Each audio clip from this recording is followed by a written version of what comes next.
This is a comedy parable. Chapter 1, Giving Help. It was going to be a busy Sunday morning, I could tell. We had 4 boys needing to be fed and dressed for church. We had 2 young boys at our house visiting us as guests. And I realised my wife Heather would need strength. As I lay in bed listening to her navigating the disputes between the kids and the playfulness that distracts, I knew she needed support. So I decided it was time to do something. I sat back in my bed with the coffee that she had made me and I prayed for her. This was a day on which she would need strength. Chapter 2, Extending the Team. The pace of life for Heather was considerable. Every morning in our house there were 4 boys to feed and have ready for school with their uniforms ironed, their teeth done, their hair combed, their lunches packed. Beyond the school run that followed to 3 separate schools, there was a house to be cleaned, a kitchen to be cleaned, clothes to be washed and a dinner to be cooked at the other end of the day. But that wasn't all, because our private property was like our little kingdom with an amazing backyard with a garden and a lawn to be mowed. We've got a dozen fruit trees, a long hedge to be regularly trimmed. There's a large veggie garden, plus we've got a dog and half a dozen chickens. So there's a lot to do in our small part of the world. Most certainly Heather needed more help. In fact, the load was probably so great that my wife Heather needed divine help. I decided to do something. As the spiritual head of our house, I called our 4 boys together and we committed to meet once a week for supper to enjoy a hot chocolate and biscuit, after which we would pray for Heather and the work that needed doing on the property. What needed doing was more than one person could achieve alone, and as the man of the house it was only right that I took responsibility, and I can tell you since we rallied the boys together to pray, it's made a big difference. In fact, sometimes it's like you could cut the tension in our house with a knife. And I think it's spiritual opposition that come about since we united to pray together. Chapter 3, Getting Involved. After a number of discussions and prayer times together, the boys and I decided we needed to do something more to help with our hands this time. We worked out that the back fence hadn't been painted for a long time and there were 2 planks of rotten wood that needed replacing. So over the next couple of meetings, we planned the repair together and our 3rd son, Lucas, took the lead. One Saturday afternoon, after Heather had retrieved all 4 boys from their soccer games at 4 separate locations in the city, we got to work. We worked with pace. We were a team. And I made sure I took photos so I could share the story later on. While Heather didn't help directly, she was still present. After cooking our lunches, she had a chance to see everything we were doing while she was mowing the lawns. The 3 coats of paint took us until the evening, and tired from our work and full from the meal Heather had cooked, we came inside to enjoy another of our great suppers together. And I thanked the boys sincerely.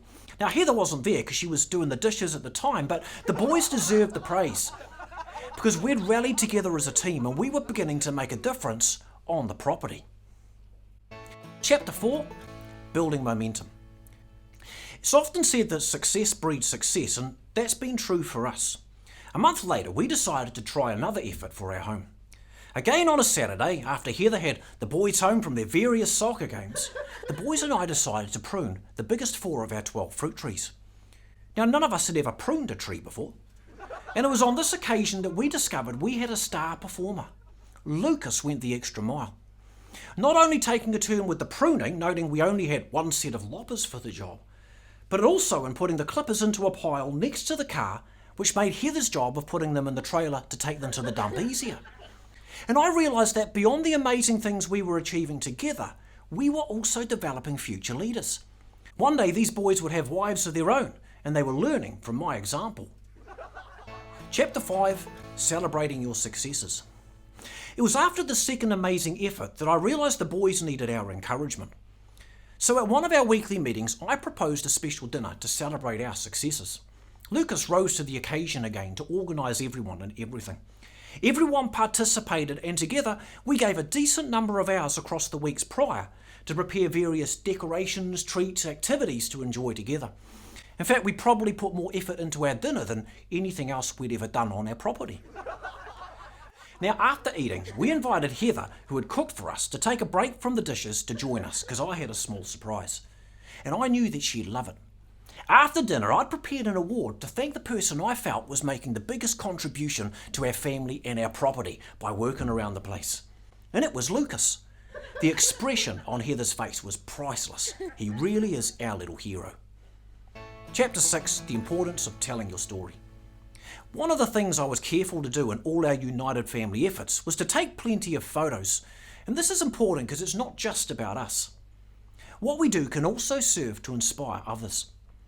Every year I write a Christmas update which Heather then prints, packages and posts to about 150 of our family and friends. My thought this Christmas is to tell the story of what our boys and I have done together. So many families don't manage to pull together like we have, and I can tell you from our experience, it makes a difference. Chapter 7, an important perspective.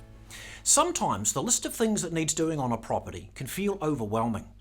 We need to remember that it's not healthy to take a sense of responsibility for all the stuff on your property that's beyond your ability. No matter how messy your property is, sometimes all we can manage is to take responsibility for our own bedrooms, and sometimes not even that. And that's fine. You see, if we're gathering to pray together for the property, I encourage you that God really can take care of the wider house and property. And to speak from our example and experience, I don't know how it happens, but somehow all those other jobs around the house still get done. Chapter 8, recognising the wider team. As a final word, I'm sure you've picked up my wife Heather does a few things around the house. My thought for next year, which I think will really encourage her, is to invite her to join the family weekly suppers that the boys and I have been having. While she didn't really participate in our united efforts this past year like painting the fence, we still recognise she's a part of our wider team. In fact, I can hear her right now finishing up on those dishes from our celebration dinner. I hope you've enjoyed the story. I hope you're encouraged. I might go tell her the good news.